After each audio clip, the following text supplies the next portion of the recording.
Good morning, Bill.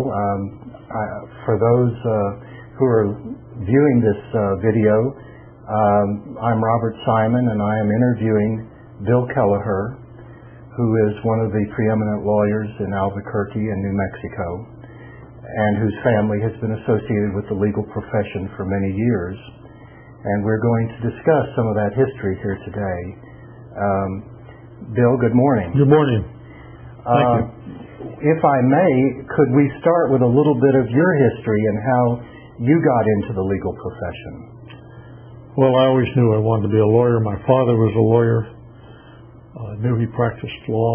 I was intrigued by it. Dad, of course, had the attorney-client privilege, so he didn't talk specifics, but it was something that always interested me. I know that in the 8th grade, we had an assignment, what we were going to do, and I knew then that I wanted to be a lawyer. Always knew it. I was in a courthouse. I think the first time I was in a courthouse with Dad was when I was 5 years old. He took me up to Taos, New Mexico, spent the night up there, and the next morning I had no idea what the case was about. I just remember sitting in the courtroom, and I was probably reading a book on the bench. I see. Can you tell me a little bit, perhaps, about the firm you're with, the Keleher firm, which is one of the older firms in New Mexico? Well, of course, Dad started practicing law in 1915. He graduated from Washington and Lee University. After the 2-year course at Washington and Lee, he had been admitted as a special student to Washington and Lee. Special student because he had no college education, he had no high school education. He dropped out of St. Mary's grade school when he was in the 8th grade. His father was sick, and he needed to help financially support the family. He became a lawyer in 1915. He practiced law. He had a half of an office in what was called the Cromwell Building. That's second in gold. Cromwell Building, the bottom floor was occupied by P.F. McKenna, one of the oldest real estate insurance businesses in the state. P.F. McKenna was a good friend of his. P.F. McKenna had lent him money to go to law school. Dad kept every note that he signed, and I think the total of those notes, which were found after my mother's death in Dad's papers, which I never looked at after Dad had died, but after Mother died I did. I think there were $650. That was what essentially financed the legal education. And then did your father form that Keleher firm? Well, he practiced independently. He at one time was a partner with a fellow by the name of Downer and Keleher. That separated. In 1929, he hired A.H. McLeod. There was a lawyer by the name of Ted Jones with them. There were some other lawyers. Bob Nordhaus worked in 1935 after graduating from Yale University Law School. Bob was just with Dad for a year. Later, Joe Ryan, who graduated from the University of Southern California in 1949, and Tim Keleher joined Dad. McLeod practiced in the First National Bank building. Well, Dad moved into the First National Bank building from the Cromwell building when the First National Bank building, the 3rd and Central, was built. He said he got a telephone call one day, and the bank was going to build a building, 5-story building, and would he be interested in an office? He said definitely, and he thought the building would be too small at 5 stories. They ought to build a bigger one, and eventually it was 8 stories. That building was completed in 1922. As an office building, as a prominent office building for the First National Bank of Albuquerque. And that building still stands? That building still stands. The First National Bank of Albuquerque went into receivership in 1933. It couldn't open after Roosevelt had the bank holiday. Then it opened for a while, but it eventually failed. It was the largest bank in Albuquerque at that time. I can get back to the bank later because that's Sure. an important part of it. And then Let's try to carry through with the firm growth. The firm. 1968, we moved to the Public Service Company in the Mexico building. We took about 60% of one floor, the 9th floor. I think there were 8 lawyers at that time. Rand Miller had come. Pat Hurley joined us shortly thereafter. But it was, the firm consisted of my dad, McLeod, John Tippman, Tim Keleher, Russell Moore, my brother Mike, and myself as partners, and Rand Miller, Bill Stratford, and Pat Hurley came along. We began to expand. Public Service Company began to grow. Eventually, we had most of 3 floors in the Public Service building. We opened an office at the Louisiana Indian School Road, a branch office, and gave up part of the space at the Public Service building. Public Service was growing, and so they, even though you had a lease, if you wanted out, they could always use the space, and we're glad to. They were very, very good to us. If you will, please, I know that I don't know all of the major clients, but you've indicated that Public Service was one of the major clients. Can you give us a little bit of the history of the firm association with Public Service Company and its growth, and which I am going to guess parallels the growth of your firm to some extent? It certainly did. Public Service Company was a subsidiary. Was actually Albuquerque Gas and Electric. Albuquerque Gas and Electric was organized in 1917 as a corporation. It was a successor to Electric Utility. It had the electric and gas. In 1935, when my father began to do work for Public Service Company in Mexico, it was owned by a company called Federal Light and Traction, which is a subsidiary of City Service. The federal law, the Public Utility Holding Company Act of 1935, resulted in holding companies effectively being outlawed, and Public Service Company was formed by merging the Santa Fe, Las Vegas, and Deming companies into Albuquerque Gas and Electric, and the name was changed in 1947, and the stock was sold to the public. Shortly thereafter, the gas company was sold to Southern Union Gas, and it was just an electric company in the cities that it served, as well as water in Santa Fe and Las Vegas. The first work that I really began to do with Public Service, it was not a big client. Well, it was a big client, but it wasn't the dominant client. We had, our dominant business was USF&G, St. Paul, and other insurance companies. We were primarily an insurance defense firm. In the early 1960s, the legislature brought the REAs under the jurisdiction of the Public Service Commission, and that's when I began to get heavily involved in Public Service Company work. I became more and more involved. My father had been general counsel, and in 1969 I was appointed general counsel, although that was on the basis that I wasn't an employee of Public Service Company. They used lawyers that were not employees. You were outside counsel? I was outside counsel.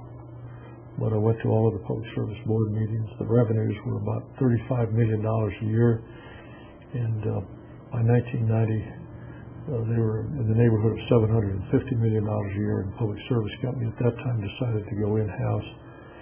And Pat Ortiz was appointed general counsel and vice president general counsel, and they built their own in-house legal department from that point on. Although we continued to do work, and they're still doing work for Public Service Company in Mexico. But we've had many other clients. We've retained a number of insurance companies over the years. We do work for families. I'm currently probating the estate of gentleman who died in 2005. We have files as well, so I'm doing work for his cousin. We've done work for the earliest file that we have in the office was for their grandfather that we did work in, Dad did work in 1917. along with George Downer. So now the family hasn't always used this, as generations change and business changes, but we do have some old relationships that go very far back. Why don't you give us a little bit of your history about where you went to school and how you got into practice, and then some of your clients that, besides like this probate matter. Well, I went to Monsanto for kindergarten. The first year it opened, it was in 1938. And you were born and grew up in Albuquerque, right? I wasn't born here, but I did grow up here. And in 1938, I was in the first year that Monsanto was a school, founded by Ruth Hannah McCormick Sims. It's still in business today. Sims family has been very good to the education of students in Albuquerque. Mrs. Sims not only founded Monsanto, she founded the Sandia Girls School, and later her husband, after she was dead, Albert Sims, was instrumental in funding, but was not the founder of Albuquerque Academy. I went to St. Mary's Grade School in the first grade, Lou Wallace in the second and third grade. Returned to St. Mary's in 10th grade. I went to New Mexico Military Institute. I came back to Albuquerque after high school, went to the University of New Mexico. 1955, June 1955, I graduated from UNM. Was commissioned as an Air Force officer in the ROTC program. Went to Stanford Law School. The Air Force said I should try to go to summer school if I possibly could, which was possible. Stanford had a summer program. So I graduated, rather than graduating in June of 1958, I graduated in January of 1958. Took the February 58 bar, passed it, went in the Air Force. I was assistant staff judge advocate at Stewart Air Force Base in Newburgh, New York, Air Defense Command Base. 2 years in the service. Actually, between the time I was admitted to the bar and went in the Air Force, I worked in the office for about 6 weeks, but obviously couldn't give you a whole lot to do because you were leaving. But I was there. I had worked in the office as a courier. I think it was in 1952. I would run errands, serve subpoenas, went to depositions, went to trials. Actually, when I was in college, Dad had a childhood friend that had a brush with the Albuquerque City Police and wanted a lawyer, and Dad called me and told me I'll go and defend this guy, and I went in and tried him in the Albuquerque Municipal Court. You didn't have to be a lawyer. I wasn't a lawyer, but I defended him, and Judge Brown convicted him. I later talked to Brown after I was a lawyer and explained the case again, and Brown said, well, I think I should have acquitted him. Based on that ex parte communication. At that time, of course, the case was long gone, and I don't know that it was ex parte, but that was the first lawsuit I really tried when I was about a junior in college. And perfectly legal. The Air Force legal business wasn't too heavy. I was claims officer, as well as being assistant staff judge advocate, which meant that I investigated aircraft accidents, automobile accidents. Absolutely no training. Just I had the orders, and I did that. We had crashes. We had a mid-air collision. Did what I was supposed to do. Came back in 1960. My dad was 74 years old at that time, and I was able to. They gave me I had to practice. My desk was full.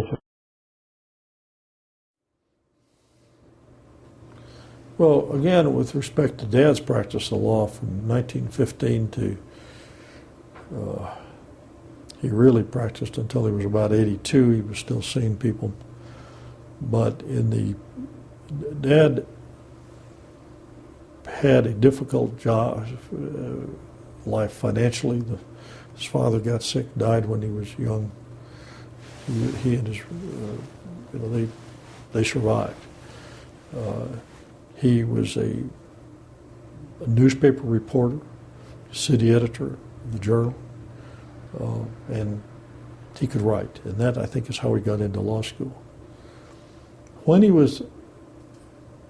Before he was a newspaper reporter, he'd been, his first real job was as a telegraph boy. Then he was telegraph operator. The telegraph, Western Union used what they call the Phillips Code. Dad said that when things got dull as a newspaper reporter, he would go down to the telegraph office and just listen to what was coming in. Sometimes you'd hear that such a prominent person was coming through on the train, and they would deliver the train. He could just transcribe the dot dashes mentally. He'd go down to the train, he'd interview them, publish it in the newspaper. He also noticed that guys were beginning to die off, so he began to keep newspaper clippings, write them letters, etc. He had these files, and that's what led him into writing history.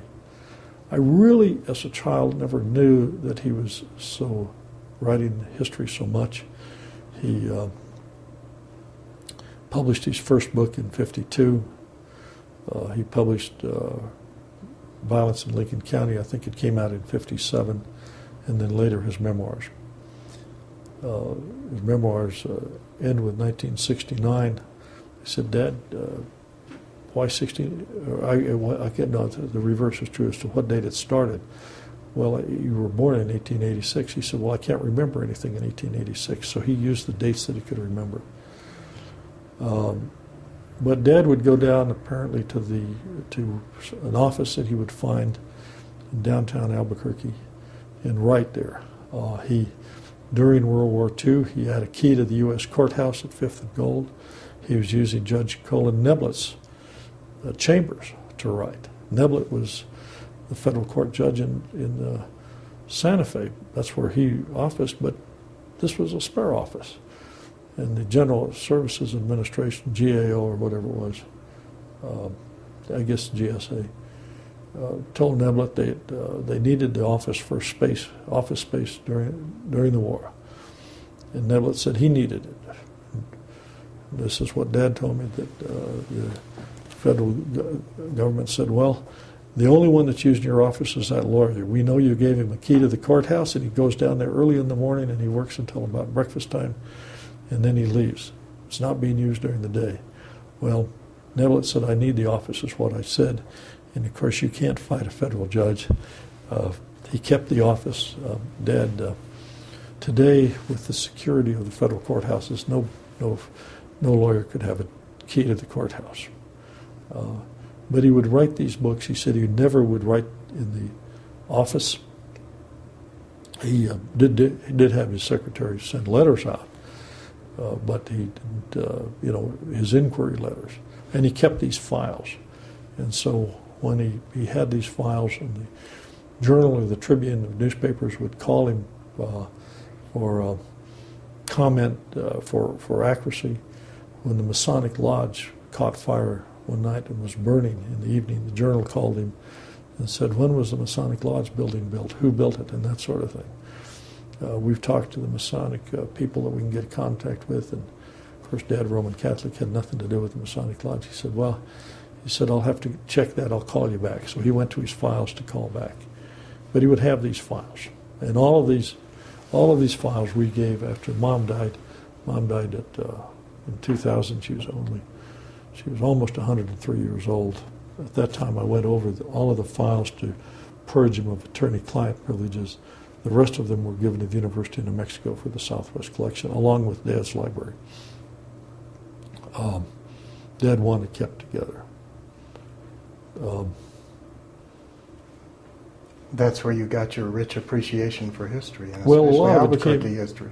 A lot of it came from because Dad was older, as I said, when his friends, his contemporaries, an older set. My mother, although she was 10, 11 years younger than Dad, she was still, so they could have been my grandparents. Mother came to the University of New Mexico to teach women's physical education.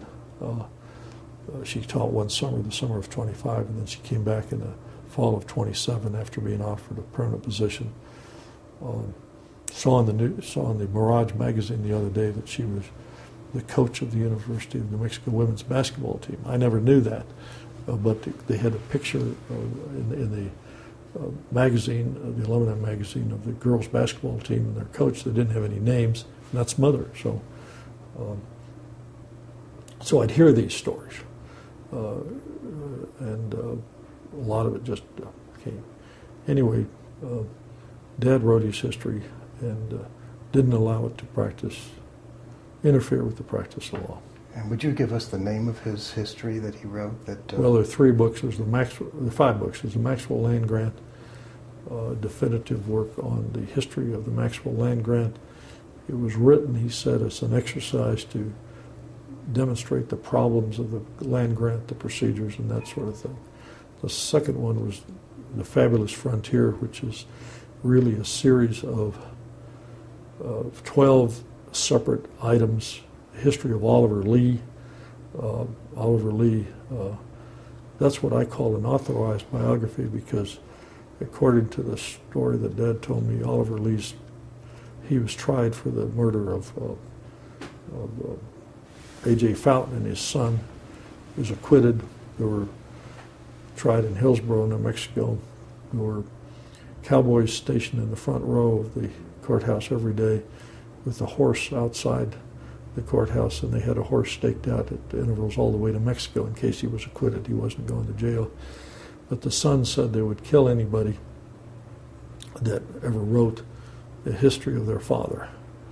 And later, one of the boys told Dad, he said, we know you'll be fair. We're getting old.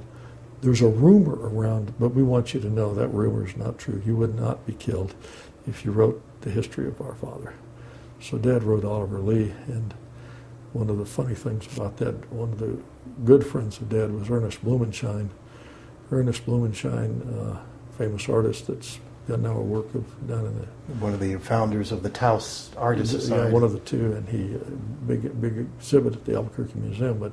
Beautiful exhibit. The only photograph they could have of Oliver, that they could get of Oliver Lee was with a Model A in the background. And Dad didn't like that. And Blumenschein had been an illustrator in his years for magazines.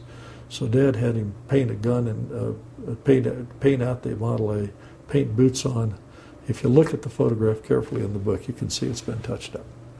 The next book was Turmoil in New Mexico, which is really should have been 4 books in my opinion, because it's got the Confederates coming to New Mexico. It's got the Long Walk.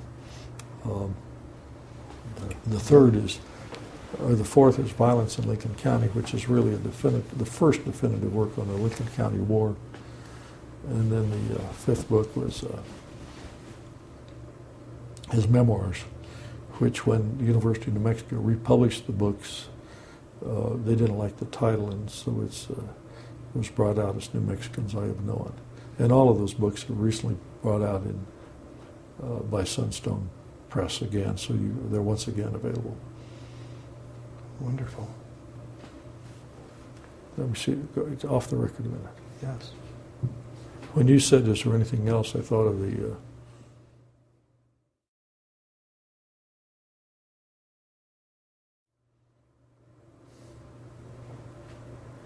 Well, you asked about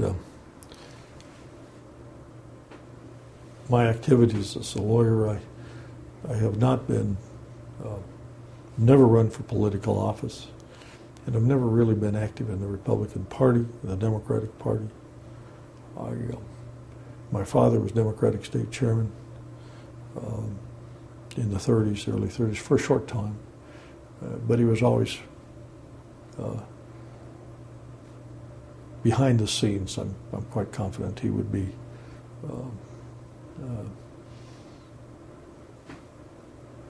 he had connections, I'll say. He'd been on the State Board of Finance for many years. I know at one time there was a dispute between a certain newspaper reporter and the governor, and at that time, and so Dad had a meeting one night after dinner, and the governor came to our house, and the newspaper reporter came to our house, and I thought I would be able to listen in. Unfortunately, they went into a secluded area of the house, and I didn't hear how that went down. But my first real involvement with politics was when Pete Domenici ran for mayor. He ran for city commission in 1966. I was attending a city commission meeting. I'd known Pete for a long time, but primarily as young lawyers practicing law. He asked me into his office after the commission meeting, wanted to see me, and he said he was going to run for governor, and I said, "What party are you?" He said, "He's a Republican." I said, "I'm a Democrat, but I'll switch." I had helped him a little bit in the commission when he ran for a city commission, but then he was elected, very little involvement. Switched to the Republican Party when he ran for governor, and then when in the Senate races, of course, he was elected November 7, 1972, to the United States Senate. I later helped in subsequent elections. In 1984, I guess I was co-chair of his finance committee, and in 1996, I was chair of his committee to re-elect him, and in 2002, chair to re-elect him. And he'd asked me to be chair again for the 2008 campaign, but of course I'd accepted, but he withdrew.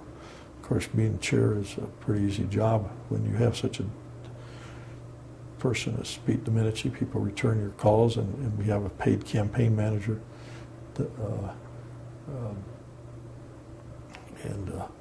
They did a great job, and they're full-time staff, and you have some paid staff, and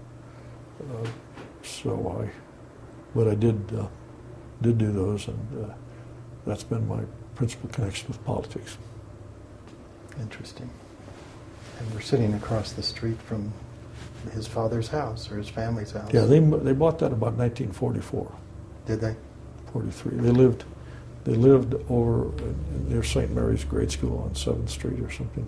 I don't know where they lived. And even though I lived only 2 blocks down here, he never buddied around with this neighborhood group. I see. Okay? Thank you so much, Bill. You betcha.